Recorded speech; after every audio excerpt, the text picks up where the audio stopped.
दोन महत्त्वाच्या गोष्टी आहेत आणि दोन महत्त्वाचे त्याच्यातले पार्ट आहेत. एक शिंदेसाहेबांचा झालेला सत्कार म्हणून पवारसाहेबांवर केलेली टीका आणि पवारसाहेब साहित्य संमेलनाचे स्वागताध्यक्ष आहेत म्हणून साहित्यिकांवर केलेली टीका, असे मला असं वाटतं दोन पार्ट ते आहेत.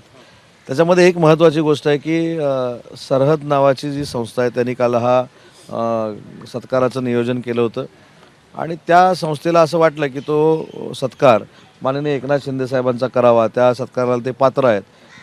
आणि शरद पवार साहेबांना देखील वाटलं की एकनाथ शिंदेसाहेबांचा जो सत्कार त्यांच्या हस्ते होतोय तो योग्य आहे म्हणून ते सत्काराला उपस्थित राहिले. त्यांनी एकनाथ शिंदेसाहेबांचं त्या ठिकाणी कौतुक केलं.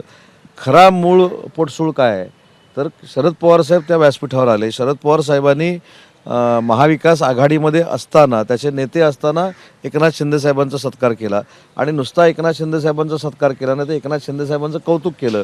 स्वतःचं कौतुक होत नाही, स्वतःचे सत्कार होत नाही म्हणून कदाचित हा पोटसूळ असावा. आणि दुसरा पार्ट जो आहे की साहित्य संमेलन हा दलालांचा अड्डा आहे, मला असं वाटतं का शासनाचा अपमान नाही, हा महाराष्ट्राच्या सांस्कृतिक भूमीचा अपमान आहे, महाराष्ट्राच्या साहित्यिकांचा अपमान आहे, मराठी भाषेचा अपमान आहे. आणि याच्यावर मला असं वाटतं की आता मी बोलण्यापेक्षा महाराष्ट्रातले साहित्यिकच बोलतील, परंतु साहित्यिकांना दलालाची उपमा देणं याचा मी जाहीरपणाने निषेध पण करतो. एकनाथ शिंदेचा सत्कार म्हणजे महाराष्ट्र तोडणाऱ्या अमित शहाचा सत्कार आहे असं कारण पण तुमची संजय शिवसेना राऊतांना शिवसेना बाळासाहेब फोडण्यामध्ये ठाकरेंची शिवसेना- अमित शहाचा हात होता असं त्यांचं अमित म्हणणं. शहा यांच्या भारतीय मुद्दा जनता असा आहे. पक्षाची सबसिडियरी कंपनी आहे. मुद्दा असा आहे, ज्या संस्थेनं सत्कार केला त्यांना सगळ्या मुवमेंट योग्य वाटलेत ना. ज्या संस्थेनं सत्कार केला त्यांना एकनाथ शिंदेसाहेबांचं नेतृत्व कर्तृत्व हे योग्य वाटलेलं आहे, त्यांनी घेतलेले निर्णय योग्य वाटलेले आहेत. त्यांनी दिल्लीमध्येच त्यांचा सत्कार का केला हे देखील काही लोकांनी टीका करणाऱ्यांनी समजून घेतलं पाहिजे ना. आणि म्हणून मला असं वाटतं की एकनाथ शिंदेसाहेबांचा झालेला सत्कार हीच मोठी पोटदुखी आणि पोटसूळ आहे. नाही, पण त्यावेळी एकनाथ शिंदेसोबत काही अजूनही लोकांचे सत्कार करण्यात आले, त्या नावांवर आक्षेप घेऊन त्यांनी असं म्हटलंय. दुसऱ्या बाजूला साहित्य संमेलनाची अजून कार्यक्रम पत्रिका निश्चित नाहीत, पण सत्कार आणि पुरस्काराचे सुरू झाले, कार्यक्रम 8 सुरू आहेत. दिवसांवरती कार्यक्रम अनेक आलेले. जी नावं आहेत त्या नावांमध्ये वेगवेगळ्या स्वरूपाची वादग्रस्त नाव आहेत, त्याबद्दल मी तुम्ही एकच सांगतो की साहित्य संमेलन आलं की आपल्याला माहिती आहे की अशा वाद होतात. पण हे साहित्य संमेलनाचं वैशिष्ट्य काय आहे? साहित्यिकांनी कुठं कॉन्ट्रोवर्सी निर्माण केलेली नाही. साहित्यिकांनी अतिशय चांगल्या पद्धतीनं समन्वय साधून हे देशाच्या राजधानीमधलं साहित्य संमेलन करण्याचं योजलेलं आहे. मग कोणीतरी वाद घालणारा पाहिजे तर साहित्य संमेलन नाही तर गाजणार कसं? त्याच्यामुळं मला असं वाटतं साहित्य संमेलनामध्ये हे राजकारण आणून वाद घालण्याचा हा प्रकार आहे. साहित्यामध्ये राजकीय व्यक्तींना पुरस्कार देऊन राजकारण कोणी आणलं असा प्रश्न या निमित्ताने येतो. पण कालचा सत्कार हा साहित्य संमेलनामधला कुठला सत्कार होता? साहित्य संमेलनाचाच अनुषंगाने तो कार्यक्रम होता सर. अंग होतं. मुद्दा असा आहे, गौरव म्हणून म्हणतात महाराज शिंदे मराठी गौरव नाही पण तो सन्मान साहित्य संमेलनाच्या अनुषंगाने अखिल भारतीय साहित्य संमेलन आणि सरहद या दोन संस्थेच्या वतीने देण्यात आला आणि या दोनच संस्था दिल्लीमध्ये उत्तर मी देतो. नार सर. नाही, त्याचं उत्तर मी देतो. साहित्य महामंडळ ही एक स्वायत्त संस्था आहे आणि स्वायत्त महामंडळ ज्यांना संमेलन घ्यायला देतात ती दरवर्षी वेगळी संस्था असती आणि यंदाचं संमेलन सरहदने घेतलेलं आहे. तर त्याच्यामध्ये साहित्य संमेलनाच्या निमित्तानं या पूर्व सत्कार ही परंपरा आहे. दुसरं त्याच्यामध्ये महाजी शिंदेंचं नाव यासाठी घेतलं की दिल्लीचेही तख्त राखतो महाराष्ट्र माझा हे आपण महाराष्ट्र गीतामध्ये महाराष्ट्रातला प्रत्येक लहान मुलगा रोज म्हणतो. तर दिल्लीचे तख्त राखतो ही कविकल्पना ज्यांच्यामुळे आली ते महाजी शिंदे आहेत. आणि महाजी शिंदेंच्या नावानं पुरस्कार जेव्हा द्यायचा आम्ही निर्णय घेतला तेव्हा तो सुरुवातीला लष्करी व्यक्तीला द्यायचं ठरलं होतं.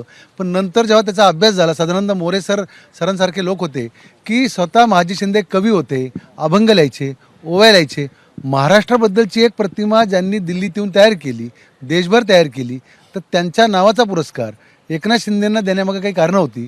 त्यातली मी काल कारणसभेत बोललो की ज्या साताऱ्यातनं ते आले तो सातारा तोच आहे. एकनाथ शिंदेंनी महाराष्ट्र सदन काश्मीरमध्ये बांधण्यासाठी असेल, पंजाबमध्ये बांधण्यासाठी असेल आणि ज्या प्रकारे काही कामं केली तर आम्हाला असं वाटलं की एकनाथ शिंदेंना पुरस्कार द्यायला पाहिजे. अजून एक मुद्दा असा आहे की महाराष्ट्रामध्ये कितीही काहीही झालं तरी दिल्लीमध्ये महाराष्ट्र एक असतो. सर्व आपण दिवसभर भांडलो तरी दिल्लीच्या व्यासपीठा इतकं मोठं व्यासपीठ नाही आहे सांगायला देशाला की आम्ही एक आहोत.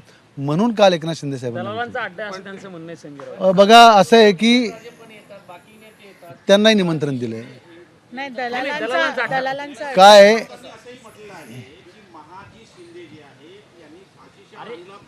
नाही, महादजी शिंदे पानिपतच्या काळात होते. जो कालावधी आहे ना, असं आहे की एखाद्या माणसाचं कर्तृत्व त्याच्या पुढच्या पिढ्यांमधल्या एखाद्या माणसाने काय केलं याच्यावर ठरत नाही. तुम्ही महादजी शिंदे बघा, राजस्थान, मध्य प्रदेशपासून दिल्लीपर्यंत. आत्ता आपण ज्या जागेवर उभे आहोत इथं महादजी शिंदेंचा तळ होता. त्यामुळे त्याचे ऐतिहासिक संदर्भ लक्षात घ्या. आत्ताची लढाई किंवा राज्य मिळवणे म्हणजे तलवारीने नाही, तर प्रेमाने जिंकणं, त्यासाठी परत संमेलन इथं होतंय. आणि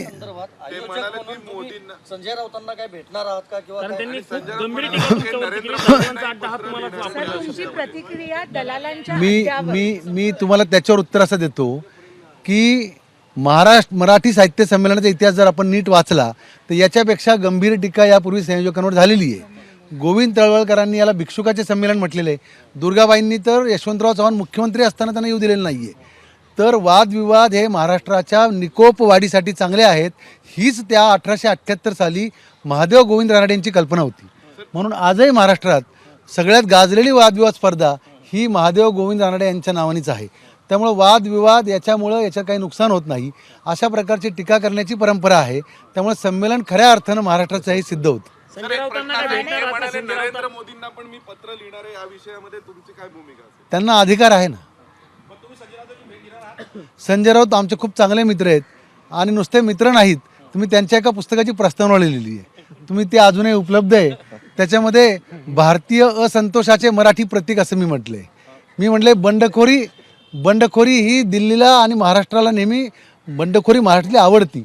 व्यक्ती म्हणून त्यांच्याबद्दल टोकाचा आदर आहे आणि त्यांना टीका करायचा पूर्ण अधिकार आहे असं मला वाटतं. उदय सामंत सर, ठाण्याचं राजकारण हे माहीत नाहीये शरद पवारांना, तर आम्ही जाऊन सांगतो. एकनाथ शिंदे यांनी काय जास्त काम केलं नाहीये, पण त्याच्या पहिलेतले जे शिवसेनेचे कार्यकर्ते होते त्यांनी पहिला मेयर सतीश मला असं वाटतं की सचिन प्रधान साहेब असतील, धर्मवीर आनंद दिघे साहेब असतील, यांचा कायमस्वरूपी एकनाथ शिंदे साहेबांनी सन्मानच केलेला आहे.